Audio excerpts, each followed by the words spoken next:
রাজ্যের মুখ্যমন্ত্রী শুভেন্দু অধিকারী নির্বাচনের আগে এবং নির্বাচনের পরে, মূলত নির্বাচনের পরে ক্ষমতায় বসার পর তিনি বলেছিলেন কোনো অপরাধী ছাড় পাবে না, সকালে জমা বিকালে খরচ। তার মধ্যেই নারকীয় ঘটনা বারুইপুরে একটি নাবালিকার সঙ্গে হয়েছে, ধর্ষণ এবং খুন। তাদের 4 জনের নাম পাওয়া গেছে, আরো হয়তো বাড়তে পারে। পুলিশ তদন্ত ঠিক করবে। বারুইপুরে মুখ্যমন্ত্রী গিয়ে বলেছেন যে পুলিশকে আলটিমেটাম দিয়েছিলেন। তারপরে এনকাউন্টার 8ই জুলাই সারা বাংলা কার্যত দেখেছে যে বারুইপুরের যে ধর্ষণ এবং খুনের মূল আসামি, সে তাকে পুলিশ নিয়ে গেছিল রেকি করার জন্য, ঘটনাস্থল পুনর্নির্মাণ করানোর জন্য। সেই সময় পুলিশের রিভলভার ছিনতাই করা পালানোর চেষ্টা করছিল, পুলিশ বাধ্য হয়ে গুলি ছোড়ে। নিহতর মা বলেছে যে এই ধরনের সন্তান, এই ধরনের অপকর্ম, এই ধরনের ঘটনা তিনি ছেলে বলতে তিনি ঘৃণা বোধ করেন। তো এটা নিয়ে বাংলার বিভিন্ন পলিটিক্যাল পার্টি, বিভিন্ন সোশ্যাল মিডিয়া, বিভিন্ন সমাজকর্মী তারা অনেক মত প্রকাশ করছেন। দেখুন, আমি শুরুতেই বলি যে ঘৃণ্য অপরাধ, তা নিয়ে কোনো সন্দেহ নেই। এই ঘটনা বাংলার হৃদয়কে কাঁপিয়ে দিয়েছে। একটি ফুটফুটে বাচ্চা তার জীবনবোধটাকে শেষ করেছে এই নরখাতকরা। তাই সকালে জমা বিকালে খরচ, সেটা হয়েছে এনকাউন্টারের মধ্যে দিয়ে। এনকাউন্টারের ঝড় বাংলা ইতিমধ্যে শুরু হয়েছে। তো এই এনকাউন্টার কি সত্যি সঙ্গত নাকি অসঙ্গত, এর বিশ্লেষণ করবেন যারা আইন বিশেষজ্ঞ, তারা করবেন। প্রথমত যে পুলিশের কাছ থেকে পালাচ্ছিলেন কিভাবে রিভলভার নিয়ে, সেটার ব্যাপারে প্রশ্ন তুলেছেন বিকাশ রঞ্জন ভট্টাচার্য, এবং তিনি তার মতো মত প্রকাশ করেছেন। তাই হার কাঁপিয়ে দিয়েছে, তাতে সন্দেহ নেই কোনো। কিন্তু আমি একটি ঘটনার কথা বলতে চাইছি। 2019 সাল 6 ডিসেম্বর হায়দ্রাবাদের একটি পশু চিকিৎসক, যাকে ধর্ষণ করে খুন করেছিলেন 4 জন, এবং পরে তাদেরকে পুনর্নির্মাণ করানোর জন্য একই টেলিকাস্ট, একই ছবি সেই সময় পুলিশ নিয়ে যায় এবং তাদেরকে শুট আউট, এনকাউন্টার, যেহেতু পুলিশের বন্দুক ছিনতাই করে নিয়ে পালাচ্ছিল। সে সময় গোটা দেশ কেঁপে উঠেছিল এবং এটা নিয়ে সুপ্রিম কোর্টে জোর আলোচনা শুরু হয়। সেই সময় সুপ্রিম কোর্টের একটি তদন্তের জন্য একটি তদন্তের দাবি করা হয়েছিল সে সময়, এবং সেই সময় বিচারপতি VS সিরফুরকারের তিনি নেতৃত্বে তিনি রায় দিয়েছিলেন, এবং তার পরিপ্রেক্ষিতে কি কি হয়েছে সেটা ভারতবর্ষের মানুষ জানে। তাই আমি এটা জাস্ট রেফারেন্স হিসাবে দিলাম। এটা পশ্চিমবঙ্গের মানে হায়দ্রাবাদের ঘটনা 19 সালে, আর এটা 2026। ক্ষমতার পরিবর্তনের সঙ্গে সঙ্গে স্বাভাবিকভাবে এই ঘটনা মুখ্যমন্ত্রীকে যেমন হৃদয় কাঁপিয়ে দিয়েছে, সবাইকে কাঁপিয়েছে, তা নিয়ে সন্দেহ নেই কোনো। কিন্তু যদি এনকাউন্টারে তার মৃত্যু হয়েছে, বাকি যারা আছে তাদের ক্ষেত্রে বিচার প্রক্রিয়াটা কিভাবে হবে, এটা নিয়ে প্রশ্ন উঠছে। প্রশ্ন অনেকে সন্দিহান বা সন্দেহ অনেকে উকি দিচ্ছে, বলছে তাহলে সঞ্জয় রায় কি হবে? অভয়ের মা এবং অভয়ের কর্মস্থানে ধর্ষণ এবং খুন, যা নিয়ে 3 জন IPSকে আপনি সাসপেন্ড করেছেন। এক হচ্ছে বিনীত গোয়েল, এক হচ্ছে ইন্দিরা ডিসি, এবং হচ্ছে আরেকজন হচ্ছে ডিসি নর্থ। এই 3 জন IPSকে আপাতত আপনি সাসপেন্ড করেছেন। কিন্তু অভয়ের মা বারবার বলছেন তার বুকের জ্বালা মিটেছে বলছেন, কিন্তু তার সন্তান তিনি হারিয়েছেন। যা বাংলার বিগত সরকারের সময় সবাই সরব হয়েছিলেন, গানও বেঁধেছেন, প্রতিবাদ হয়েছে, মোমবাতি মিছিল হয়েছে। তাই জাস্টিসের পক্ষেই কথা বলছিল সবাই, কিন্তু এখনো আবার এটাকে নতুন করে রিওপেন করার কথাবার্তা বলা হচ্ছে, ভাবা হচ্ছে। শুধু কি সঞ্জয় রায়? তাহলে যার বিরুদ্ধে তথ্য ট্যাম্পার অভিযোগ ছিল, সন্দীপ ঘোষ এবং টালা থানার OC এবং 3 সাসপেন্ড হয়ে যাওয়া IPS অফিসার, প্লাস যিনি প্রিন্সিপাল সেক্রেটারি হেলথ নারায়ণ স্বরূপ নিগম, তার বিরুদ্ধে অভিযোগ উঠেছিল তার এই ভূমিকা নিয়ে। সেই সময় বিরোধী দল বিজেপি অভিযোগ করেছিল, কিন্তু ডক্টরস ডেতে মুখ্যমন্ত্রীর মঞ্চে তিনি ছিলেন। তাই নারায়ণ স্বরূপ নিগম আইএস অফিসার, তার ব্যাপারে সরকারের কি দৃষ্টিভঙ্গি, অভয়ের ঘটনার পরিপ্রেক্ষিতে এই প্রশ্নটা তুলে রাখলাম। এই জবাবটা সরকার নিশ্চয়ই দেবেন। তাই তার মধ্যে হচ্ছে রাজ্যের যিনি সভাপতি শ্রমিক ভট্টাচার্য, তিনি বলেছেন যে, সোশ্যাল মিডিয়ায় দেখছিলাম তিনি খুব পরিষ্কার বারবারই বলছেন যে কামদুনির ফাইল খোলার আবেদন তিনি করছেন। ঠিক তো কামদুনির ফাইল ওপেন হওয়াটা উচিত বলে মনে করছেন বিজেপির রাজ্য সভাপতি, সবাই বলছেন। টুম্পা, মৌসুমী, কয়াল তারাও বলছিলেন, আজকে শুনছিলাম, দেখছিলাম। তাই কামদুনির ফাইল যদি ওপেন হয়, কামদুনি ওই অঞ্চলের সংবাদ আমি করেছি এবং জানি গোটা ঘটনা নাড়িয়ে দিয়েছিল সে সময় মুখ্যমন্ত্রী তুচ্ছতাচ্ছিল্য করেছিলেন তৎকালীন মমতা বন্দ্যোপাধ্যায়।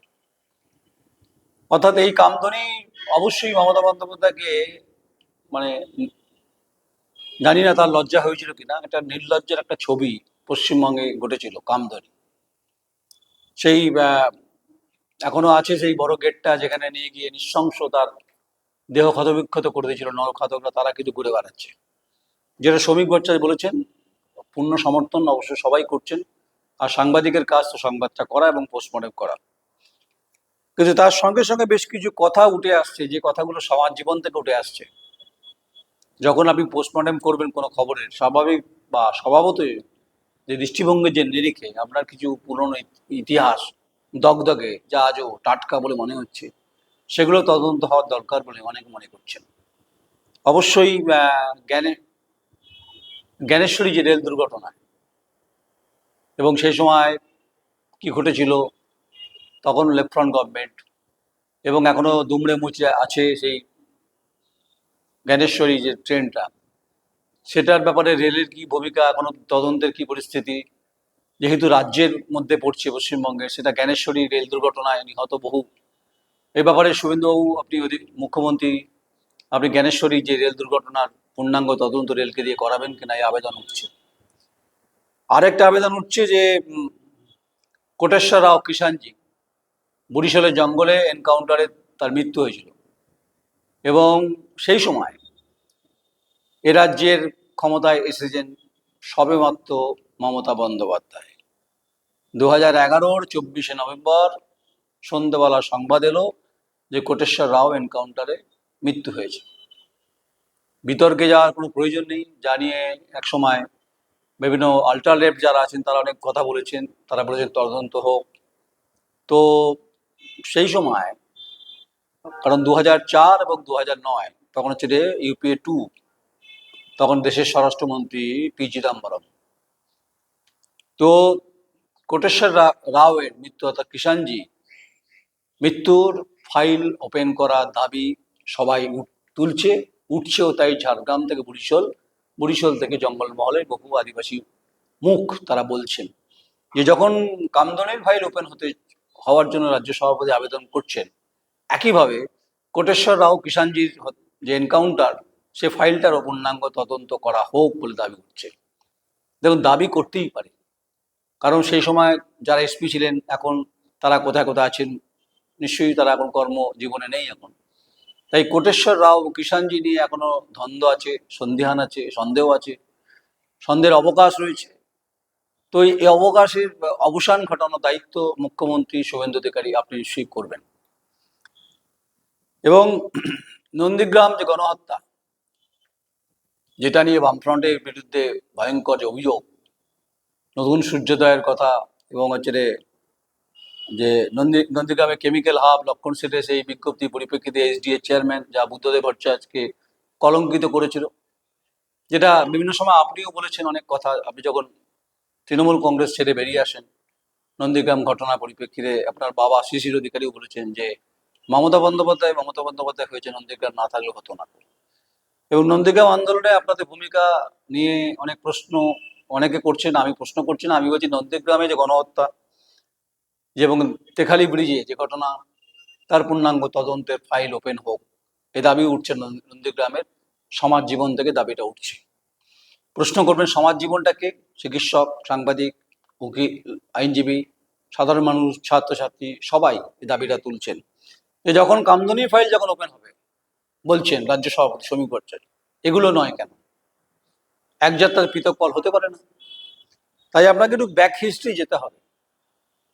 অবশ্যই নানুরের সুচপুরে গণহত্যা, যা বামফ্রন্টে জামানায় হয়েছে, কাজল শেখের পরিবার, কাজল শেখের পরিবার বলছেন না, কিন্তু নানুরের মানুষ এখনো চায় যে পূর্ণাঙ্গ তদন্ত হোক, যেহেতু সে সময় লেফটেন্যান্ট গভর্নমেন্ট, সে ফাইলটা ওপেন করা হোক, এই দাবি নানুরের বিভিন্ন অঞ্চল থেকে, কোন থেকে, কর্নার থেকে এই দাবি উঠছে। যদি চলে আসেন অনেকটা বছর পর, যখন তৃণমূল কংগ্রেস 2022 মার্চ মাস, বগটুই গণহত্যা, ভাদু শেখের খুনের পরিপ্রেক্ষিতে আনারুল তার নেতৃত্বে সায়েন আহমেদ এসডিপিও বাড়ি থেকে 1000 মিটার দূরে, দমকলে বাহিনী দাঁড়িয়ে আছে, গাড়ি দাঁড়িয়ে আছে, নটি প্রাণ, দগদগে আগুনে মৃত্যু হয়েছে, লেলিয়ান শিকা, সবাই দেখেছে ওই সময় যারা ওখানকার মানুষ, তারা আজও ভয় পায়। তাই বগটুই গণহত্যার ফাইল ওপেন হোক, এ দাবি উঠছে, এ দাবি উঠছে। কিন্তু শুভেন্দুবাবু, আপনি তো আন্দোলনটা সে সময় দেখেছেন, আর আমরা তো সাংবাদিক হিসেবে আমি তো সংবাদ করেছি। আরো ব্যাক হিস্ট্রি যাওয়া যেতে পারে, তাপসী মালিকের খুন ও ধর্ষণের আরেকবার রিওপেন হোক ফাইলটা, কারণ মনোরঞ্জন মালিকের ব্যথা রয়েছে, তিনি বারবার করে বলছেন। সিঙ্গুর তো আপনাদের কাছে স্বপ্ন, যা শিল্প আনার ক্ষেত্রে। তাই তাপসী মালিককে এবং রাজকুমার ভুল, আমি তাপসী মালিকের কথাই বলছি, রাজকুমার ভুলের কথাও বলছি, শুভেন্দুবাবু আপনার মেমোরিতে এগুলো নিশ্চয়ই আছে, সেটা নিশ্চয়ই দেখবেন আপনি। তারও ফাইল যদি বা পূর্ণাঙ্গ তদন্ত করা যায় কিনা, তৎকালীন এসপি কে ছিলেন, তারা এখনো চাকরি থেকে অবসর নিয়েছেন, এবং মনোরঞ্জন মালিকের স্টেটমেন্ট নেওয়ার ব্যাপারটাও আসছে। তো আমি যদি পুরনো ইতিহাস ঘাটতে শুরু করি, তাহলে বিজন সেতুর সন্ন্যাসী হত্যা হতে পারে, মরিচঝাপি হতে পারে, কিন্তু শুটিয়ার যে বরুণ বিশ্বাস, সেই পরিবারের তার পরিবার এসেছিল আপনার কাছে জনতার দরবারে, আপনি বলেছেন যে পূর্ণাঙ্গ তদন্ত হবে, এবং একজন শিক্ষক মানুষ বরুণ বিশ্বাস, তার খুন শুটিয়া, একটা ক্যাম্প হয়েছে, পুলিশের ক্যাম্প হয়েছে এখানে, আপনার হচ্ছে হাকিমপুর যাওয়ার আগেই পরে, কি অনেকটা আগেই পরে। তাই বরুণ বিশ্বাসের শুটিয়ার যে সেই খুনের বা মৃত্যুর ফাইল ওপেন হোক, এটা অনেকেই চাইছে। তাহলে সবকটার একটা সামঞ্জস্য বজায় থাকবে। আমি বলছি না আপনি 70 দশকে সাইবাড়িতে হত্যাকাণ্ডে তদন্ত কমিশন গঠন করুন, মমতা বন্দ্যোপাধ্যায় করেছিলেন, আলটিমেট লাভ কিছু হয়নি, টাকা পয়সা গেছে, কিছু লাভ হয়নি। বিজন সেতু তিনি করেছিলেন, আলটিমেট লাভ হয়নি কিছু, এবং তিনি মরিচঝাপি বলেছিলেন, লাভ হয়নি কিছু। কিন্তু রেলিভেন্স যে কথা বলছে, যে বারুইপুরে এনকাউন্টারের পর যদি কামদুনির ফাইল ওপেন করার দাবি যখন রাজ্য সভাপতি করছেন, একইভাবে সমাজ জীবন থেকে দাবিগুলো উঠে এলো কিষাণজি, কোটেশ্বর রাও থেকে শুরু করে, এবং হচ্ছে রে নানুরের সুচপুর বামফ্রন্ট জমানায়, এবং বগটুই হচ্ছে তৃণমূলের জমানাতে। আরো ঘটনা আছে, অনেক ঘটনার ফাইল তো ওপেন করা সম্ভব না, কিন্তু এই ফাইল অভয়ের জাস্টিস, এই দাবিটাও উঠছে। কারণ একা সঞ্জয় রায় কি দোষী, নাকি আরো কারা কারা আছে, কালপিটরা কারা কারা, তাদেরকে আজকের এই ঘটনা, এই ছবি, নিশ্চয়ই সঞ্জয় রায় এবং জেলে বাঁচাতে আছে, তার বুক কিন্তু কেঁপে যাবে। কিন্তু পূর্ণাঙ্গ তদন্ত হোক, কারণ এর পিছনে লার্জার কনস্পিরেসি আছে। সে সময় কেন বলছি, সাংবাদিকতার ক্ষেত্রে দেয়াল ভাঙা, তথ্য লোপাট করার এই বিষয়গুলো উঠছে। তাহলে নারায়ণ স্বরূপ নিগম এখনো কিন্তু প্রিন্সিপাল, এখনো স্বাস্থ্য দপ্তরে আছে, যার বিরুদ্ধে অভিযোগ উঠেছিল, তথ্য লোপাটের ব্যাপারটাও তার নাম এসেছিল, আমি যদি খুব ভুল না বলে থাকি। তো এরকম ঘটনা যখন, আমি আগের দিনও বলেছি, মজপুল, দত্তপুকুর বাজি কারখানায় বিস্ফোরণে 9 জনের মৃত্যু হয়েছিল, তার তদন্ত তৎকালীন এসপি ভাস্কর মুখার্জি ছিলেন। উত্তর চব্বিশ পরগনা নীলগঞ্জ থানা ওসি সেই সময় তাকে অপসারিত করা হয়েছিল, তার পূর্ণাঙ্গ তদন্ত হোক। এগেলাতে বাড়িগুলে অন্তত 9 জনের মৃত্যু হয়েছিল বাজিকার বিস্ফোরণে, যা মমতা বন্দ্যোপাধ্যায় মুখ্যমন্ত্রী হিসেবে ক্ষমা চেয়েছিলেন, সেই ফাইল ওপেন হোক। আর তার সঙ্গে অ্যাডেড করে দিন, সেটা হচ্ছে রে নোবেল চুরি, যা আমাদের হৃদয়কে সবসময় ব্যথা দেয়, বারবার করে ব্যথা দেয়, এটা অ্যাডেড সাবজেক্টের মধ্যেই বলছি। শুভেন্দুবাবু, আপনি মুখ্যমন্ত্রী যেহেতু, 2004 সালে যে চুরি হয়ে যাওয়া পদক, আমি সেদিন আপনাদের প্রাক্তন রাজ্য সভাপতি রাহুল সিনহাকে জিজ্ঞেস করছিলাম, বলে সেই পদক কি আর আছে? তদন্ত করার দায়িত্ব আপনার, কারণ সিআইডির কাছে সেই সময় তদন্তের ফাইল আছে। কিন্তু তাই যখন বহু বিদেশি পর্যটক হোক আর রাজ্যের মানুষ হোক, একবার শান্তিনিকেতনে গেলে বুকটা কেঁপে ওঠে, কারণ নোবেলটা চুরি হয়ে গেছে। নোবেল চোর নিয়ে বাংলা ছবি হয়েছে, অনেকে দেখেছেন। তাই আপনার কাছে আবেদন, শিক্ষা জগতের মানুষরা করছেন, যে একবার অন্তত নোবেল চোরদের ধরার ক্ষেত্রে বামফ্রন্টের জমানায় যে সিআইডি রিপোর্ট, আর মমতা বন্দ্যোপাধ্যায় একবার মুখ্যমন্ত্রী থাকাকালীন, মানে সেই সময় মুখ্যমন্ত্রী থাকাকালীন আরেকবার ওপেন করেছিলেন, সেই রিপোর্টকে কম্পাইল করে সিআইডি হাত থেকে নিয়ে আপনি দেখুন তো নোবেল চোরদের ধরা যায় কিনা। তাহলে অত্যন্ত গুরুত্বপূর্ণ হবে বলে আমার মনে হয়। এটুকুই থাক, কারণ বারুইপুরে এনকাউন্টার সারা বাংলাকে নাড়িয়ে দিয়েছে, সমাজ জীবনকে গতি এনে দিচ্ছে কিনা বলতে পারবো না, কিন্তু যে স্টাইলে ঘটনা ঘটেছে তার ব্যাখ্যা বিশ্লেষণ করার এটা করা উচিত না, যেহেতু তদন্ত চলছে। কিন্তু অনেকে অনেক মন্তব্য করছেন, অনেকে অনেকভাবে বলছেন, কিন্তু আপনার এই সাহসী সিদ্ধান্ত, যেটা মমতা বন্দ্যোপাধ্যায় দেখিয়েছিলেন কিষাণজির ঘটনার পরিপ্রেক্ষিতে এনকাউন্টারের ক্ষেত্রে, তাই আপনি যে যেহেতু আপনার সরকার প্রথম এসছে, 2 মাসের সরকারে আপনি যে প্রথম মাস্টার স্ট্রোকটা দিলেন, যে ধর্ষণ মানে এবং খুন, একটি নাবালিকা, সেটা এনকাউন্টারে, তাহলে কিন্তু 2011-24 নভেম্বর আর 2026-এর 8ই জুলাইটা কিন্তু মানুষ মনে রাখবে। বাকি যা বললাম ভেবে দেখবেন, মতামত দেবেন। সব পশ্চিমবঙ্গের তদন্ত করা সম্ভব না মুখ্যমন্ত্রীর পক্ষে। অনেক বড় পশ্চিমবঙ্গের ঘটনাগুলো ঘটেছে, এগুলো তদন্ত হওয়ার দাবিতে সরব সবাই, জাস্টিস সবাই চাইছে। নমস্কার, বিনয় রায়।